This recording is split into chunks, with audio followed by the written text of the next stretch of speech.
던 말씀은 북이스라엘, 그다음 남유다를 향해서 하나님께서 멸망에 대해서 예고하신 말씀이었습니다.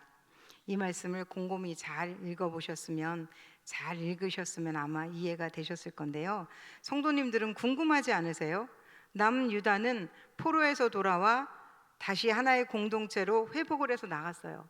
그런데 어디에도 북이스라엘이 다시 회복되어 돌아와서 유다처럼 그렇게 하나의 공동체를 이루었다는 내용이 성경에 없습니다. 그러면 이 북이스라엘, 그 백성들은 어디로 갔을까요? 하나님은 또한 이 사건을 통해서 우리에게 무엇을 말씀해 주시고 싶어 하실까요? 북이스라엘은 기원전 722년에 아수르 제국에 의해서 멸망을 당했습니다. 북이스라엘은 유다와 나눠질 때 야곱의 12지파 중에서 10지파로 이루어진 굉장히 큰 공동체였습니다. 그들은 아수르가 강제로 이주를 시켜서 이방 민족들과 섞이게 하는 그런 정책적인 정책에 따라서 이방 민족과 섞이게 됐습니다. 그래서 생겨난 공동체가 사마리아인이라는 공동체였습니다. 아수르는 그들이 정복한 이스라엘 민족들을 흩어놓는 정책을 썼습니다.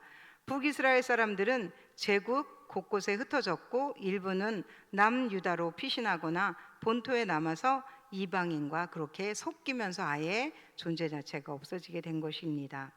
아마도 이들 중에 여전히 모세 오경을 지키며 살았던 사람들도 있었을 겁니다. 그들이 예배를 드렸던 곳은 그리 심산이었습니다. 그것은 우리가 예수님께서 사마리아 여인을 만나러 오셨을 때를 통해서 알 수가 있습니다. 저는 제가 왜 이렇게 북이스라엘 사람들에게 관심을 가지는지 몰랐습니다. 그런데 오늘 북이스라엘에 대해서 말씀도 찾아보고 논문도 찾아보면서 알게 됐습니다. 아수르에 의해서 멸망당하고 그들에 의해서 모든 것을 빼앗겼던 그 북이스라엘, 그것은 바로 하나님의 아픈 손가락이었다는 것을 깨닫게 되었습니다. 예레미야 31장 20절 말씀을 같이 한번 읽어보도록 하겠습니다. 시작. 에브라임은 나의 사랑하는 아들, 기뻐하는 자식이 아니냐. 내가 그를 책망하여 말할 때마다 깊이 생각하노라. 그러므로 그를 위하여 내 창자가 들끓으니 내가 반드시 그를 불쌍히 여기리라. 여호와의 말씀이니라. 아멘. 이스라엘을 향한 아버지의 마음입니다. 이런 아버지의 마음을 읽지도 못한 채 이스라엘은 망했습니다. 또한 유다도 망했습니다. 그런데 유다는 바벨론으로 끌려가서 그곳에서 70년을 살았음에도 불구하고 정체성을 잃지 않고 잘 버티고 살아냈습니다. 바벨론이 망했습니다. 이제 유다를 망하게 한 그 나라가 망하고 페르시아가 바벨론을 망한 그 나라 위에 자기의 나라를 다시 세웠을 때 패전국이었던 그 나라가 끌고 온 유다 민족들을 그들은 다시 자기의 나라로 돌려보냈던 것입니다. 그들은 돌아갈 때 성전의 기물들을 가지고 돌아갔습니다. 그들은 에스라와 느헤미야를 중심으로 그 공동체를 신정 정치의 공동체로 이끌어갑니다. 하나님의 회복의 시간이 시작됐던 겁니다. 그러나 북이스라엘은 그렇지 않았습니다. 남유다는 에스라, 느헤미야를 통해서 성벽과 성전 재건을 이루게 됩니다. 우리 에스라서 4장 1절부터 10절 말씀인데요. 이 말씀을 읽으시면서 한번 이 말씀 가운데 제가 전하고자 하는 의미들을 같이 살펴봤으면 좋겠습니다. 같이 읽겠습니다. 시작. 사로잡혔던 자들의 자손이 이스라엘 하나님 여호와의 성전을 건축한다 함을 유다와 베냐민의 대적이 듣고 스룹바벨과 족장들에게 나와 이르되 우리도 너희와 함께 건축하게 하라. 우리도 너희 같이 너희 하나님을 찾노라. 아스루 왕 에살 핫돈이 우리를 이르러 오게 한 날부터 우리가 하나님께 제사를 드리노라 하니 스룹바벨과 예수아와 기타 이스라엘 족장들이 이르되 우리 하나님의 성전을 건축하는데 너희는 우리와 상관이 없느니라. 바사 왕 고레스가 우리에게 명령하신 대로 우리가 이스라엘의 하나님 여호와를 위하여 홀로 건축하리라 하였더니 이로부터 그 땅 백성이 유다 백성의 손을 그 건축을 방해하되 바사 왕 고레스 시대부터 바사 왕 다리오 즉위할 때까지 관리들에게 뇌물을 주어 그 계획을 막았으며 또 아하수레로 즉위할 때에 그들이 글을 올려 유다와 예루살렘 주민을 고발하니라. 아닥사스다 때에 비슬람과 미드르닷과 다부엘과 그의 동료들이 화사왕 아닥삭스다에게 글을 올렸으니 그 글은 아람 문자와 아람 방언으로 써서 진술하였더라. 10절까지 읽어야 되는데 좀 길어요. 자, 맨 마지막 24절 말씀 한번. 24절. 이에 예루살렘에서 하나님의 성전 공사가 바사왕 다리오 제2년까지 중단되니라. 이 말씀을 읽어야 되는 이유가 있어요. 에스라가 이제 성전 건축을 할 때였습니다. 성전을 건축하자 하나된 유다 공동체는 너무나도 기뻤습니다. 제사장들이 예복을 입고 나팔을 들고 아삽 자손, 레위 자손이 다 규례대로 예배를 하면서 성전에서 회복이 되어감을 그들은 너무나도 기뻐했습니다. 그들은 성전의 기초가 놓임을 보고 이렇게 즐거워하면서 기뻐하고 있었고 그 기쁨의 함성 소리가 얼마나 컸던지 멀리까지 들렸다고 그렇게 에스라 3장은 말하고 있습니다. 그런데 그때 그 소리에 낄 수 없는 사람들이 있었습니다. 바로 하나님의 아픈 손가락 북이스라엘 사람들이었던 것입니다. 4장 1절에서 3절 말씀을 보면 1절에 이렇게 말씀이 기록되어 있어요. 사로잡혔던 자들의 자손이 이스라엘 하나님 여호와의 성전을 건축한다 함을 유다와 베냐민 대적이 듣고, 여기서 말하는 유다와 베냐민 대적이 누굴까요? 바로 북이스라엘 사람들을 뜻하는 것입니다. 그래서 이들이 듣고 이제 찾아왔어요. 우리도 같이 하나님을 찾고 싶다. 하나님의 전을 건축하는데 우리도 끼고 싶다. 그랬더니 3절에 말하는 것입니다. 뭐라고요? 홀로 건축하리라. 북이스라엘 사람들, 하나님의 아픈 손가락이었던 이들은 지금 유다 민족처럼 이들도 자기의 나라를 빼앗기고 지금 그렇게 살다가 하나님의 전이 건축되는 것을 아주 기쁘게 여겨서 함께 동참하기를 원했습니다. 그러나 그것을 거부당했던 것입니다. 이 성경을 누가 기록했나요? 에스라가 기록한 성경이 에스라입니다. 1절 마지막 부분을 꼭 찍어서 에스라는 이렇게 표현하고 있습니다.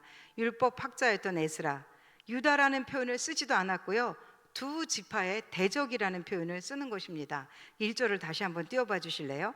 유다와 베냐민의 대적이라는 표현을 쓰는 것입니다. 이 표현을 저는 갈라치기 하는 거라고 표현해 보았습니다. 우리 공동체가 나와 의견이 다르고 또한 이념이 다르다고 해서 적대시하는 그런 부분에 대해서는 신중하게 생각을 해봐야 하는 대목입니다. 오늘 새벽에 저는 주기도문을 가지고 하나님 앞에 기도를 하게 되었습니다. 기도할 때 지금 중국에서 열려진 열병식을 위해서 기도하게 됐어요. 그러면서 북한의 김정은 속에 하나님의 나라가 이루어지게 해주시옵소서, 그 속에 하나님의 거룩함을 회복시키시옵소서 이렇게 기도했습니다. 또한 고르바초프 그 소련 대통령을 위해서도 중국 시진핑을 위해서도 하나님 나라가 그 속에 이루어지게 해주시옵소서라고 기도했습니다. 우리 생각 속에 적대적인 관계를 갖기보다는 그것을 오히려 선하게 바꿔가시는 그 하나님의 인도하심을 바라보았으면 좋겠습니다. 내가 그어놓은 선은 완벽하지 않다는 것을 인정하셔야 합니다. 에스라서에서 유다의 이런 판단은 그들을 굉장히 어렵게 만들었습니다. 10절까지 지금 우리가 다 읽진 않았지만 그 내용이 다 그런 내용입니다. 그들이 찾아왔던 북이스라엘 사람들을 과감히 같이 품지 않고 그냥 방해의 세력이라고 생각하고 그들을 거절했을 때 북이스라엘 사람들은 그들이 할 수 있는 방법을 총동원해서 성전 건축을 못하게 방해를 했던 것입니다. 그래서 결국은 2년 동안이나 성전 건축에 하던 것이 중단이 되게 됐던 것입니다. 느헤미야 7장을 보면 이제 그 모든 건축을 마치고 나서 그 포로에서 돌아온 사람들의 명단이 나옵니다. 제가 쭉 읽어봤어요. 주로 모두 다 유다와 베냐민 지파들로 이루어져 있는 사람들이었습니다. 그리고 제사장 레위 지파, 그러나 거기에 북이스라엘은 끼지 않았습니다. 저는 이 부분을 준비하면서 지금 우리가 이곳에서 예배드리고 있지만 교회 공동체 안에 있는 사람들은 유다와 베냐민이라는 생각이 들었습니다. 그러나 잊지 말아야 합니다. 교회 밖에 지파가 더 많습니다. 에스라서에 성전 기초를 놓을 때 그들이 그 기뻐하는 소리를 들으면서 자신들도 참여하고 싶어서 찾아왔던 그 북이스라엘에 흩어진 사람들처럼 우리에게 어떤 방법이든지 끊임없이 시그널을 보내고 있는지도 모릅니다. 나도 너희 공동체와 함께하고 싶어 라고 말입니다. 그러나 그때마다 에스라서 4장 3절 말씀처럼 스룹바벨과 예수와 기타 이스라엘 족장들이 이르되 우리 하나님의 성전을 건축하는데 너희는 우리와 상관이 없어 라고 말하면서 우리를 위하여 홀로 건축할 거라 라고 말하며 그들을 거부한다면 하나님이 기뻐하실까요? 스룹바벨과 예수아가 했듯이 고레스가 우리에게 명령한 대로 우리가 이스라엘의 하나님 여호와를 위하여 홀로 건축하리라 하고 말하는 것이 바로 우리의 모습이 될 수 있다는 것을 기억하시기 바랍니다. 그렇게 하는 것이 우리 안에 아주 고착이 돼 있고요, 굳어져 버릴 수도 있다는 생각입니다. 그래서 우리는 민감해야만 합니다. 오늘 저는 이런 소외되고 돌아보지 않던 민족 사마리아인을 찾아가셨던 분을 소개하려고 합니다. 사마리아 땅 수가라고 하는 작은 마을입니다. 그곳에 야곱의 남긴 우물이 있었습니다. 그날 해가 가장 뜨거운 시간 한 여인이 물을 길러 나왔습니다. 보통 사람들은 더위를 피해서 아침이나 저녁에 우물을 뜨러 오지만 그녀는 사람들의 시선을 피해 한낮에 홀로 물을 길러 나왔습니다. 그녀는 5번 결혼했고 지금 함께 사는 남자도 남편이 아니었습니다. 마을 사람들에게 손가락질을 받는 삶, 사람들과 눈을 맞추지 않으려는 그러한 삶을 살고 있는 여인이었습니다. 그녀는 우물가에서 유대인의 한 남자를 만났습니다. 한낮 그 뜨거운 대낮에 물을 뜨러 나온 사마리아 여인을 만나려고 그 시간에 그곳을 찾아가신 것입니다. 사마리아 여인은 바로 저였습니다. 예수님이 만나주지 않았으면 소망 없이 이 세상 속에서 파묻힌 채 살아갔어야 하는 사람이 바로 저였습니다. 지금 소망 없이 주저앉아 계신 분이 계시나요? 주님은 바로 그곳에 시선을 두고 계십니다. 가장 가까이에 주님이 계십니다. 그리고 말씀해 주시는 겁니다.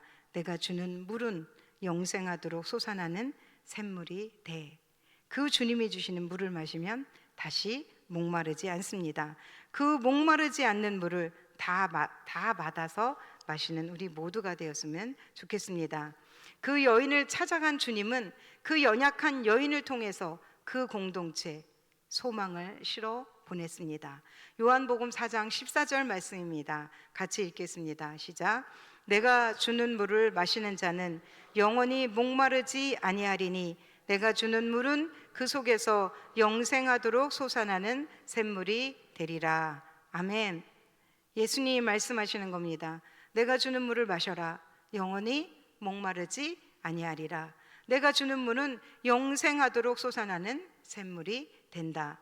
주님이 찾아오셔서 그 여인에게 진정한 예배로 나아가는 길이 예수 그리스도 자신임을 알게 해주셨습니다.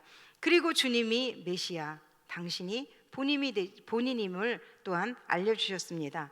그녀는 충격을 받았습니다. 그녀는 상처투성이, 외로움, 그 숨기고 싶었던 그 모든 것들을 이분이 알고 있다는 것을 알고, 하지만 그럼에도 불구하고 자신을 정죄하지 않는 그분, 오히려 그녀에게 참된 예배의 가치를 알려주며 영과 진리의 예배를 말씀해 주시는 그분을 통해서 그녀는 참된 진리가 무엇인지를 깨닫게 되었던 것입니다. 그녀는 즉시 물동이를 버려두고 마을로 달려갔습니다. 그리고 외치게 되는 것입니다. 28절, 29절, 30절 말씀입니다. 4장 같이 읽겠습니다. 시작. 여자가 물동이를 버려두고 동네로 들어가서 사람들에게 이르되 내가 행한 모든 일을 내게 말한 사람을 와서 보라. 이는 그리스도가 아니냐 하니 그들이 동네에서 나와 예수께로 오더라. 아멘. 계속해서 39, 42절 같이 읽겠습니다. 여자의 말이 내가 행한 모든 것을 그가 내게 말하였다 증언하므로 사마리아인들이 예수께 와서 자기들과 함께 유하시기를 청하니 거기서 이틀을 유하심에 예수의 말씀으로 말미암아 믿는 자가 더욱 많아 그 여자에게 말하되 이제 우리가 믿는 것은 내 말로 인함이 아니니 이는 우리가 친히 듣고 그가 참으로 세상의 구주신 줄 알미라 하였더라. 아멘.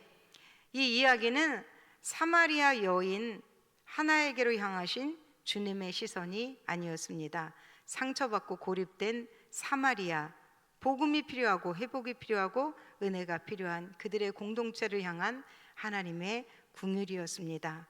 예수님은 가장 외롭고 가장 상처받은 한 여인을 통해서 사마리아 공동체를 회복시키셨습니다. 제가 전에 교회 다닐 때 있었던 일입니다. 교회 로비에 화분들이 많이 있었어요. 그래서 토요일마다 물을 주곤 했습니다. 녹보수라는 이름을 가진 화분이 있었는데 제법 큰 화분이었습니다. 어느 날부터 잎이 마르고 시들어가는 거였습니다. 하루가 다르게 말라버리고 시들어가는 나무를 가만히 들여다보았습니다.